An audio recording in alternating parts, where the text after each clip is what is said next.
This fishing, it's in my soul. Welcome to the Salt Strong Podcast, disrupting fishing entertainment as you know it. Prepare to laugh. Prepare to get to know fishing legends in a whole new and unfiltered way. And on occasion, you might even learn a thing or two about fishing. Here's your host, Joe Simons. Like diamonds. The happiness illusion. Hey everybody, Joe Simons, like diamonds. We are back, Salt Strong Unchurched, talking about this illusion with happiness and why I believe, after all these books I've read, I'm constantly reading books. I'm going to tell you about a really cool one here today, that one of the biggest issues that we're facing as a society, as individuals, is this constant chasing of happiness. I wrote a whole book about it called Fishing for Happiness, right? And if you guys haven't read it, you can kind of put two and two together, right? Instead of catching happiness, which is ultimately fulfillment, you are fishing for happiness. It's constant. I did it for the majority of my life, right? And what I mean by chasing happiness is chasing the money, chasing these, these dreams that we believe are going to make us happy, whether it's buying your new house or buying a new car, buying your Rolex, whatever it might be, finding the right person in your life, getting the right job. And then all of a sudden we do achieve it. We buy our first house. And it feels great for a while. And when we buy our brand new car, our dream car, and it feels amazing, right? For a while, maybe 30 to 60 days. And then all of a sudden it's not new anymore. It's lost the luster. And then we're back to this whole, man, why don't I feel happy anymore? Why am I depressed? And I remember waking up one day in a big house on a golf course by myself, with no wife, no one to share this with, no one to share this 4,500 square foot home with, beautiful pool, like I said, on the 14th tee box there in Atlanta, Georgia. I had two cars in my garage. Once again, I'm a single dude. I didn't need any of this stuff. And yet I felt empty. It was probably one of my lowest lows of getting to the pinnacle in my eyes. I mean, 5 years before that, 10 years before that, even going back to high school, we look up to these people that had money and had all this great stuff. And now I had it and it didn't really feel that good.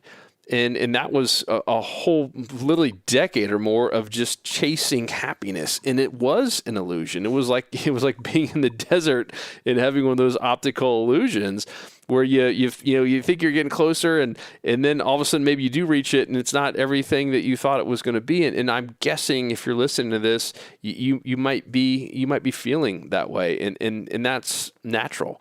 Every single person that I've ever met, regardless of where they are in life, even if they truly have found fulfillment, went through a phase, usually a really long phase of doing it the wrong way, which is the chasing happiness. And if you haven't figured it out, the answer is more about finding fulfillment versus just chasing happiness, just piling up more and more stuff and more gear and all of these little short-term goals or long-term goals that we falsely believe are going to get us happiness when we don't really have a foundation and we don't really have a why. Why is this going to make us happy? And I didn't get that. For the longest time, I did not get that. And now I do. And I will tell you that, ever since I kind of changed my mindset and started chasing fulfillment, changing things that were going to better me, things that were going to get me one step closer to my why, started doing things that were going to impact my legacy and what was important to me, everything started changing. It did not happen overnight. But everything started changing. It's just like they talk about the torpedo. I don't know if you guys know this, but when a torpedo shoots out of, let's just say, a submarine, and it's going towards like a ship out there, that torpedo, it actually changes little directions. It's like 1,000 times before it actually hits its target. It's 1,000 times. Can you imagine? And all we see, of course, is something that shoots out of some kind of tunnel or funnel and is going 1,000 Mach speed in the water and then hits its target, but it's making all these little small pivots to get there. And that's us. That's part of life. Even if it's just a fraction of a percent of a shift, all those little things add up. And so I'm reading this book right now. And by the way, I'm going to do an entire separate podcast on this. This is fascinating, called The Alter Ego Effect. The guy's name is Todd Herman. I've met this guy, Todd, before back in the day. And I'll just kind of give you an idea of what it's about. It's using an alter ego or a secret identity to transform your life.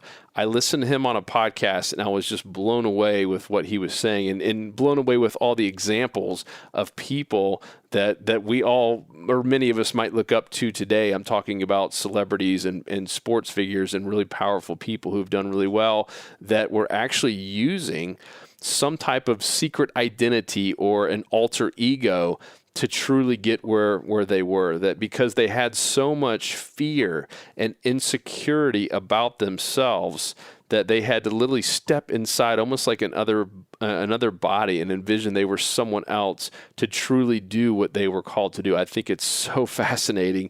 And he starts the story off where he's in the green room with a guy named Bo Jackson. For you sports fans, you probably know who Bo Jackson is. Bo was one of the all-time greats in not just one sport, but two, which is incredibly rare. So he was a professional football player, NFL, and baseball player, and like Hall of Fame kind of status in both. I mean, this guy was the ultimate stud athlete.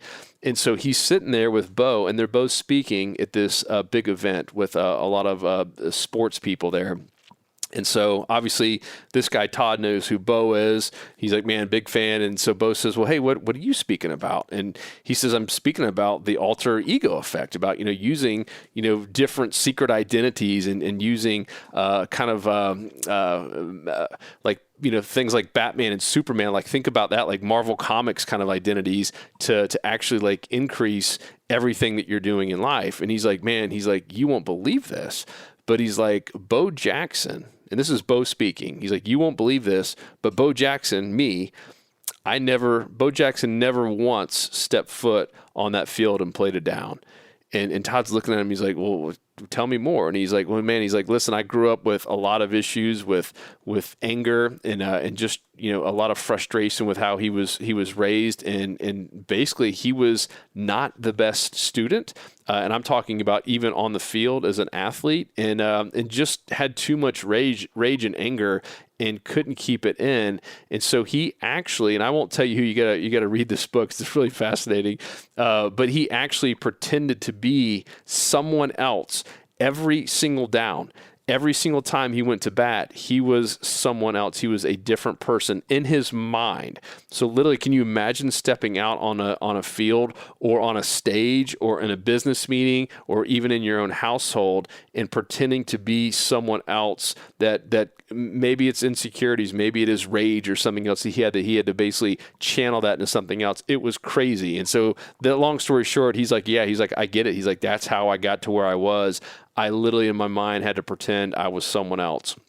And so many people have done it. Many people have even, said who they were. Like they've actually used their name, like Kobe Bryant. You guys know his little alter ego, the Black Pumbaa or whatever it is.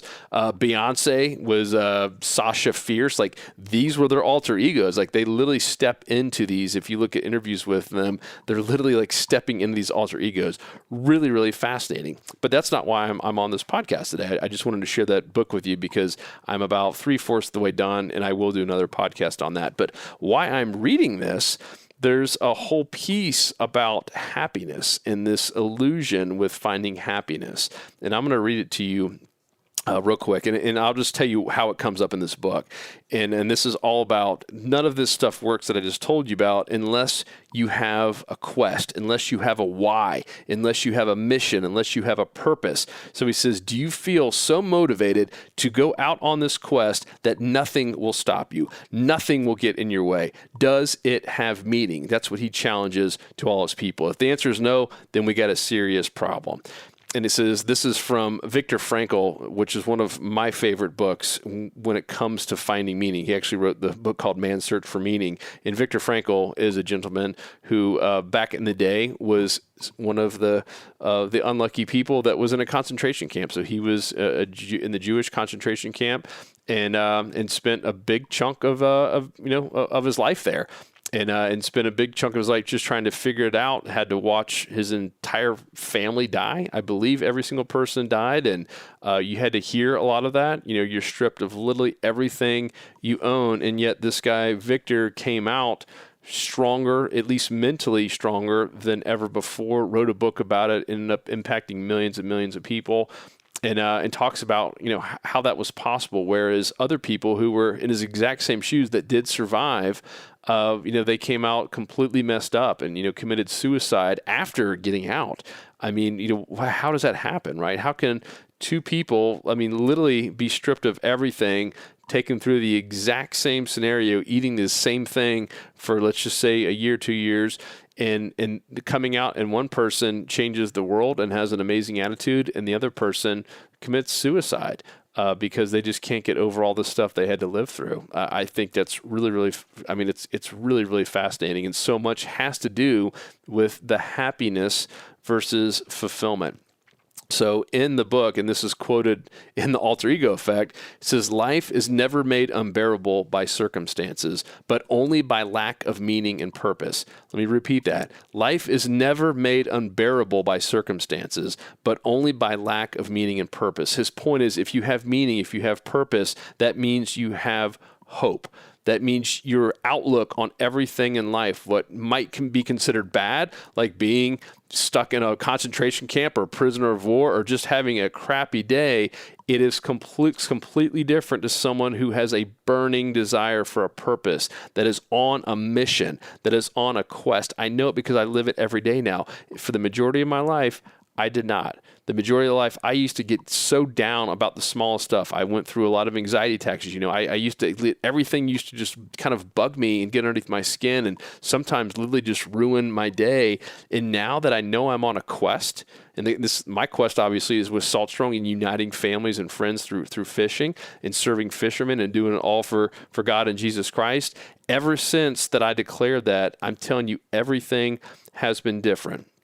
And so he goes on to say more and more research is piling up that shows the obsession with happiness is causing people to feel empty. So imagine that. This obsession with happiness, because we have so many people that don't have a quest, that don't have a mission. They're going through life just one step at a time, going through life, just hoping that when they reach this point or they get this job or they have this much money saved up, that all of a sudden everything's fixed and they're going to be happy. And that's just not the case. And I'm not against, doing those things. I'm not against putting goals out and doing great things and buying cars and making money. I think all that is fantastic. But only when it's backed by a purpose, only when it's backed by meaning in a quest. And this is really, really interesting. This is still part of this book, The Alter Ego Effect. It says a study conducted by Stephen Cole of the UCLA School of Medicine and Barbara Fredrickson of the University of North Carolina at Chapel Hill revealed that people who found deeper meaning in their lives had stronger immune systems than those who had a more self-centered approach to life. That is wild.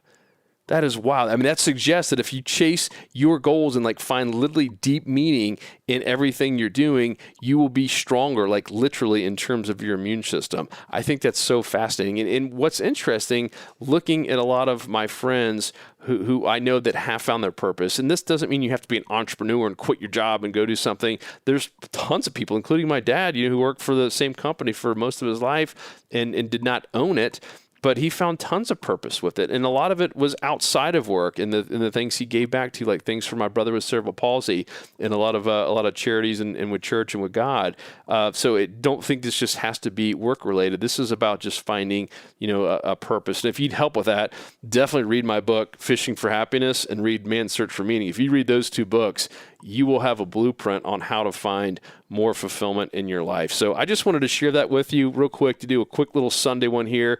After reading this book, that page just hit me really hard because I was like, man, I'm seeing it more and more today. A lot of people have lost their way. There's a lot of lost sheep out there. And a part of it is family, with, a lack of a good family structure. And part of it is not having a family to lead you towards God. Obviously, you have to find it on your own terms. Everyone's on their own journey. It took me a while to get there. But I believe that combined, meaning this lack of God and lack of faith and a lack of a meaning and a why and a purpose, and not really having a quest, meaning if you ask most of these people's quest out there today who are really struggling, it's just like, I just want to be able to pay my bills and, get my flat screen TV and have a nice car and a house. And I'm telling you, that might sound cool, but that's just a recipe for unhappiness. That's a recipe for being let down. And ask me how I know, because I kept chasing it, right? I remember being in my first house and it wasn't big enough, right? I'm 25 years old, in a 2,400 square foot house, and that wasn't big enough. So I had to go to 44 or whatever it was, 4,500 square foot house and the 2 cars. And the more I kept going, the more empty I felt. And so I'm telling you, the money part's cool. I'm not against that, and I don't think anybody should. I mean, God wants us to be prosperous. God wants us to be full of abundance, and that can mean money for you. But deep down, and we all know this, it starts with having a why, and a very clearly defined why, clearly defined purpose, so that when you wake up every day, you know what you're gunning towards. You know where you're running. You know why you're waking up more excited. And I do believe that study about the people who find deeper meaning, have a purpose, actually have stronger immune system. I truly believe that. I think that's really, really fascinating. So that's my challenge to you. If this hit home, I'd love to hear from you. Joe@saltstrong.com. If you have any questions, or if you want to check out Fishing for Happiness, it's on Amazon. Man's Search for Meaning by Viktor Frankl on Amazon. Pick them up, read them. You will not be disappointed. Love you guys. I appreciate all the support, and I will talk to you on the next one. Peace. 'Cause fishing, it's in my soul. It was passed down to me from the days of old. To find us on the water, if there was a way. It's been said my papa, he wrote the book on catching big reds and 20-pound snook. I wish I knew all the things he knew today. For he's the reason why we are this way. And he put fishing in our soul.